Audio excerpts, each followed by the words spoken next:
Saya mau bertanya tentang madhab yang digunakan ormas Islam dari kalangan Muhammadiyah itu apa Ustaz? Apakah sama dengan dipakai oleh saudara kita dari kalangan salaf yang menggunakan manhaj salaf? Dan saya ada di lingkungan yang beda madhab, apakah yang dinamakan toleransi saya juga harus mengikuti cara bermadhab, cara ibadah seperti mereka? Contohnya dengan amalan-amalan seperti tahlilan, kunut dan sebagainya. Apakah saya harus seperti itu? Mohon penjelasannya. Secara singkat saja begini, secara singkat. Anda harus bedakan apa itu manhaj, apa itu madhab. Itu berbeda. Saya sering sampaikan kalau manhaj itu cara kita berislam. At-tariqul wadih, jalan yang jelas menuju Islam dengan jalur mengikuti Nabi SAW. Contoh, saya hapus ini misalnya ya. Siapa Nabi kita? Nabi Muhammad SAW. Apa yang diturunkan pada beliau untuk membimbing kita? Al-Quran. Allah turunkan Al-Quran pada Nabi Muhammad SAW.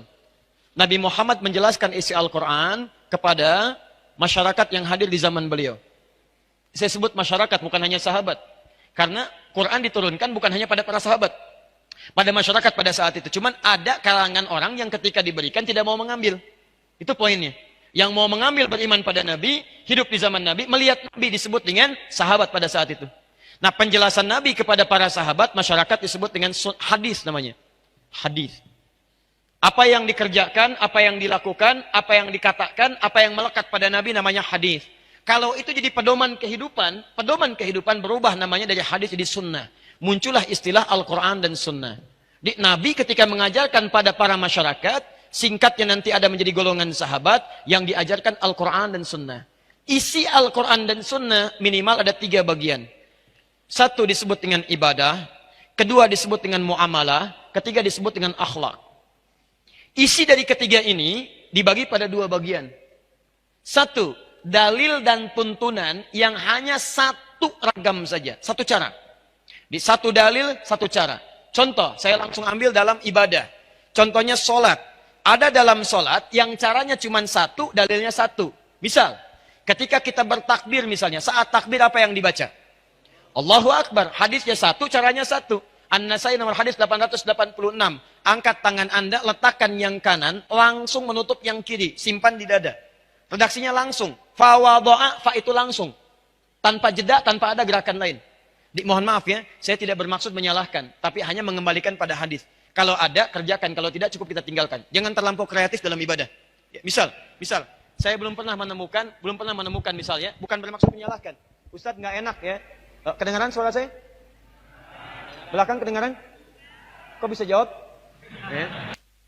Bisa minta izin? Luar biasa di UPI ini ya. Baik. Tidak kedengaran bisa jawab. Lihat sini. Angkat yang kanan, letakkan kanan di kiri. Redaksinya langsung. Langsung itu artinya tidak ada jeda, tidak ada gerakan lain. Begitu diangkat, letakkan yang kanan di kiri. Saya mohon maaf, saya belum menemukan. Dan sebagian beralasan begini, Ustaz, nggak enak lah. Masa sama Allah kiri dulu? Kenapa tidak kanan dulu? Allah, kanan masuk, kiri. Nah, tutup misalnya. Nah, ini fokus ya. Kadang-kadang kaki naik dikit misalnya ya. Misal, mohon maaf. Ini hadisnya cuma 1, caranya 1. Disebutkan 1 hadis 1 cara karena menurut ukuran agama semua umat Islam mampu melakukannya.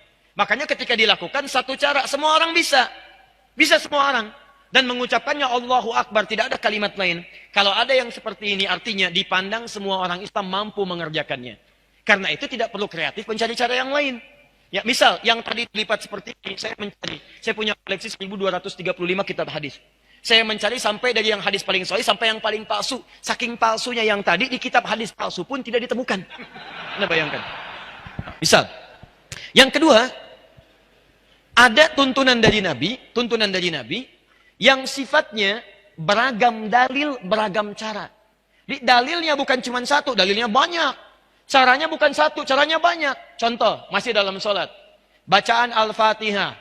Bismillahirrahmanirrahim. 70 hadis. Dipraktikkan 4 cara oleh Rasulullah SAW. Kadang dijaharkan. Bismillahirrahmanirrahim. Jahar. Keras. Kadang silent. Bismillahirrahmanirrahim. Sir. Silent. Pelan. Kadang tidak dibaca sama sekali. Alhamdulillahirrabbilalamin. Tidak dibaca. Kadang dibaca rakaat pertama, selanjutnya tidak dibaca lagi. Bismillahirrahmanirrahim. Rakaat pertama. Kedua, Alhamdulillahirrabbilalamin. Tidak dibaca bismillahnya. 4 cara. 4 cara. Kadang baca yang ini, kadang ini, kadang ini, kadang yang keempat. Baca rakaat pertama, selanjutnya tidak dibaca lagi. Teman-teman, kenapa ada 4 tuntunan ini? Karena ada kisah sebelumnya. Sebelumnya dibacakan Alhamdulillahirrabbilalamin tanpa basmalah, turunlah pertanyaan dari Ibnu Abbas radhiyallahu taala anhuma. Ya Rasulullah, kalau Al-Quran itu tidak ada sekatnya, tidak ada pemisah dari ayatnya, orang akan menduga ayat satu dengan lain akan bercampur. Karena dulu belum ada pemisahnya. Qul huwallah nyambung ke Al-Falaq, Al-Falaq nyambung ke An-Nas, diturunkanlah terpisah Bismillahirrahmanirrahim. Sejak turun Bismillahirrahmanirrahim, setiap suratnya diawali dengan Bismillahirrahmanirrahim. Al-Ikhlas ada bismillah. Setelah bismillah nyambung ke An-Nas, Al-Falaq. Al-Falaq bismillah. Setelah selesai nyambung ke An-Nas. Sebelum An-Nas bismillah. Cuman satu surat yang tidak ada bismillahnya yaitu Al-Bara'ah. Surah At-Taubah, surah ke-9. Kenapa tidak dimulai dengan bismillah? Karena Al-Bara'ah dibuka dengan kalimat peperangan. Bara'atu minallah, perang. Sedangkan bismillah mengandung unsur kemuliaan, kasih sayang. Rahman dan Rahim. Dalam perang nggak ada kasih sayang. Nggak ada kasih sayang. Siapa yang perang ketika perang ada kasih sayangnya? Izin nembak ya. Dor, sakit nggak? Nggak ada. Tembak ya tembak. Nggak ada orang perang no kasih sayang. Nggak ada. Karena itu ayat Al-Bara'ah tidak ada bismillahnya. Kemudian dialihkan ke surat An-Naml di situ. Di An-Naml ada innahu min Sulaiman wa innahu bismillahirrahmanirrahim. Lengkap. 114 disebutkan. Nah, ketika turun ini, Nabi kemudian punyalah 4 kebiasaan ini. Kadang-kadang kalau ngimami orang-orang Mekah tanpa bismillah. Kemudian mengimami orang-orang yang turun ayat tadi dengan bismillah. Kadang dikeraskan, kadang disirkan. Kadang dibaca pertama, selanjutnya tidak. Dari sinilah kemudian, ini yang disebut manhaj. Keempat-empatnya ini petunjuk Nabi. Jadi kalau Anda ingin mengamalkan satu di antara ini, sah. Karena semua berasal dari Nabi. Lihat baik-baik, lihat baik-baik. Ketika Nabi SAW wafat, meninggal dunia. Sahabat mengajarkan ajaran Nabi. Ini yang banyak semuanya manhaj namanya. Manhaj. Manhaj itu cara yang terhubung pada Nabi. Nah, ketika sahabat wafat diterangkan pada golongan-golongan setelahnya tabi'in. Maaf, ini mengajar. Misal Ibnu Abbas radhiyallahu taala anhuma, beliau tinggal di Mekah. Ubay tinggal di Madinah kemudian. Kemudian ada lagi Ibnu Mas'ud, kemudian beliau merantau sampai dengan ke Irak. Ali bin Abi Thalib beliau di Kufah. Ada lagi yang kemudian Muawiyah bin Abi Sufyan sampai ke Afrika Utara. Muaz bin Jabal sampai dengan ke Yaman. Perhatikan baik-baik. Ketika mereka pergi ke berbagai tempat, mereka mengajarkan ajaran-ajaran dari Nabi. Yang ini tidak ada masalah. Tapi yang ini, kan nggak mungkin mengajarkan keseluruhannya. Anda ketika akan menunaikan sholat, kan nggak mungkin membaca keempat cara ini. Pasti harus pilih salah satunya kan? Harus pilih. Ustaz nggak bisa, itu sunnah Nabi Ustaz. Jangan dipilih-pilih, semua kerjakan. Saya nggak apa-apa, kalau saya keempat-empatnya saya baca. Masya Allah. Imam Upi subuh, baca keempat-empatnya. Bismillahirrahmanirrahim. Bismillahirrahmanirrahim. Tidak dibaca sama sekali. Ini nggak bisa. Anda harus pilih salah satu. Harus pilih. Nah, ketika Anda memilih, baik, ketika Anda memilih, keempat-empatnya ini harus dipilih salah satu. Dibedakan pernikahan dengan bacaan sholat, ini berbeda. Lihat sini, fokus. Ini semua empat-empatnya disebut dengan manhaj. Ketika Anda pilih salah satu, kan, maka kalimatnya berubah. Ma dhahaba ilaihi. Ma dhahaba ilaihi. Hal yang cenderung saya pilih. Ma, pilihan. Dhahaba ilaihi, yang condong saya kepadanya. Ketika saya ambil pilihan itu saya praktekkan. Nah, orang Arab itu sama dengan kita. Kalau terlampau panjang, dia singkat. Supaya nggak kepanjangan. Ma dhahaba ilaihi, keraskan. Ma dhahaba ilaihi, sirkan. Kepanjangan. Singkat. Madhab.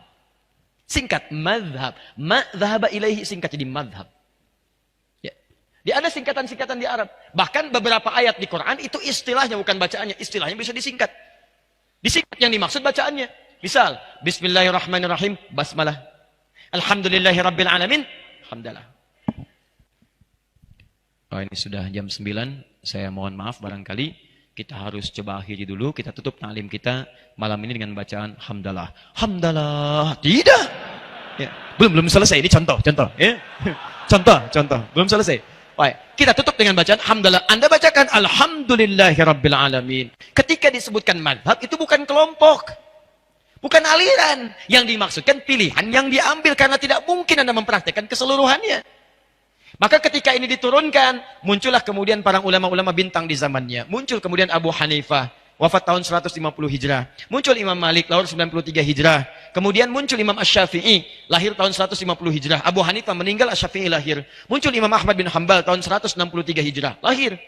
Nah ini, orang-orang ini, lahirnya di awal-awal abad kedua Hijrah. Lahir. Bahkan Imam Abu Hanifah wafat 150. Imam Malik lahir tahun 93. Imam Syafi'i lahir 150. Imam Ahmad lahir 163. Fokus.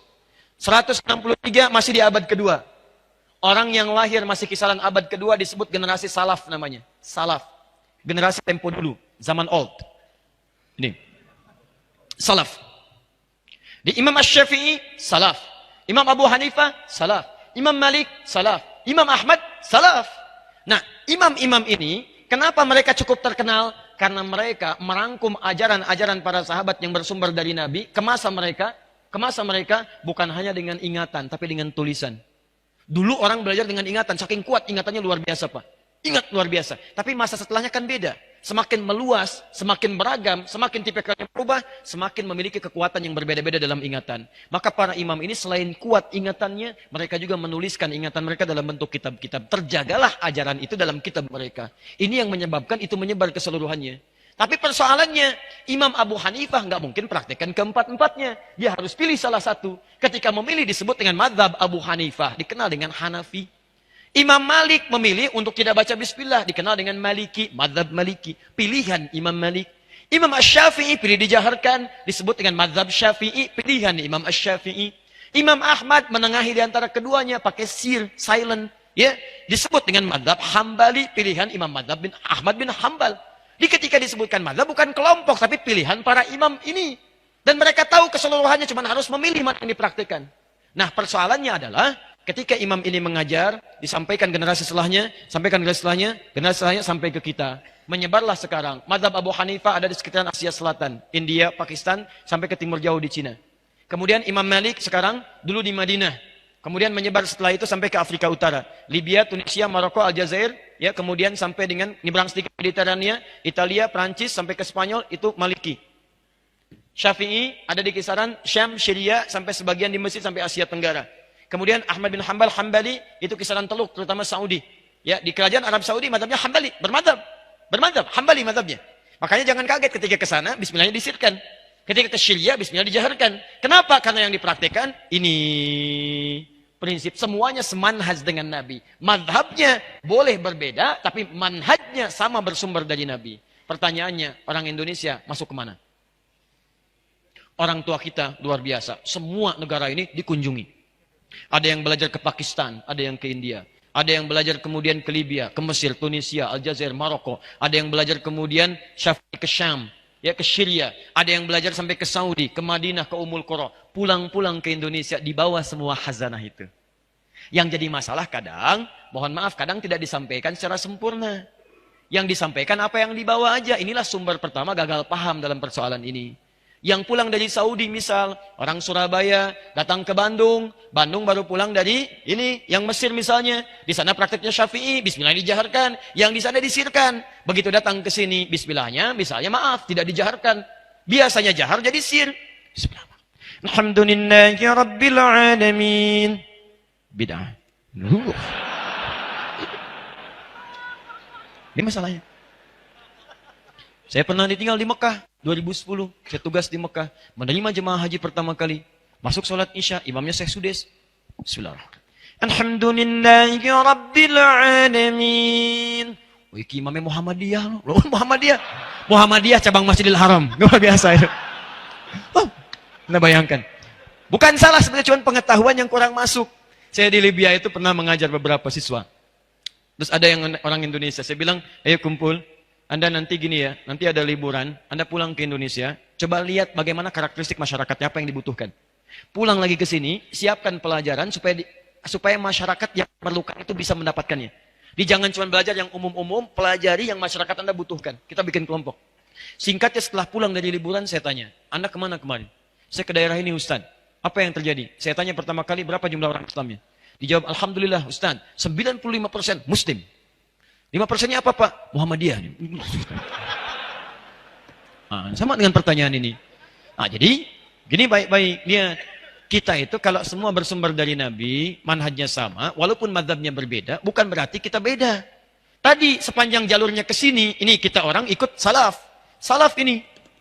Kita tidak mungkin mengikuti jalur kecuali lewat orang ini dulu. Ulama-ulama mulia, enggak mau, saya mau langsung, enggak mau mazhab. Saya mau langsung ke Nabi aja, Quran dan Sunnah. Anda pernah ketemu Nabi? Kapan Anda ketemu Nabi? Jadi semua orang yang Quran Sunnah akan kembali lewat sini dulu. Syekh Al-Albani ngambil turunan Ibnu Qayyim Al-Jauziyah, ngambil turunan Syekh Ibnu Taimiyah, ngambil turunan Imam Ahmad bin Hanbal, Hambali. Syekh Al-Albani, Hambali. Ya, Syekh Al-Buti, Asy-Syafi'i, Syekh Ar-Rabiti, Maliki, Syekh Dakhlawi, Abu Hanifah, ya, Hanafi, Ahnaf. Dari semua ini naik ke atas. Nah, orang yang mengikuti jalur ini ulama disebut dengan salaf. Setiap yang mengikuti, yang diikuti tambahkan i di ujungnya. I di salafi. Salafi itu artinya orang yang mengikuti jalur salaf. Jadi kalau Anda mengikut ini, Anda namanya salafi. Karena itu saya sering mengatakan, umat Islam itu seluruhnya salafi. Nggak ada yang tidak salafi. Kalau bukan salafi, dari mana Anda belajar? Karena kita pasti melalui jalur yang ini. Di salafi itu bukan kelompok, salafi itu bukan golongan. Golongan. Maaf ya, saya salafi. Kamu apa? Pengiri. Begitu diributkan. Paham ya? Jadi demikian adanya. Jadi nggak usah ribut lah. Ya, jadi sudah sepanjang kita satu manhaj, satu mazhab, itu yang bagus. Kalau mana tuh hati-hati. Akhi, maaf, kita beda manhaj. Beda manhaj. Berarti keyakinan kita beda di situ. Ada yang salah di situ. Jadi hati-hati teman-teman sekalian ya. Ya, maaf. Manhaj kita sama. Mazhab boleh berbeda, tapi jangan sampai perbedaan itu membuat kita tidak bisa minum teh bersama. Hati-hati. Hanya karena beda satu kunut, satu tidak salaman. Assalamualaikum, besok aja. Besok aja, luar biasa. Waalaikumsalam. Ya, jadi kalau sudah seperti itu enak, nyaman. Akhi, Masya Allah. Syafi'i, ya, Alhamdulillah. Antum apa? Hambali. Minum teh yuk? Ya, Masya Allah. Ayo silahkan. Baik. Gulanya bagaimana? Terlampau manis lah. Yang penting setia.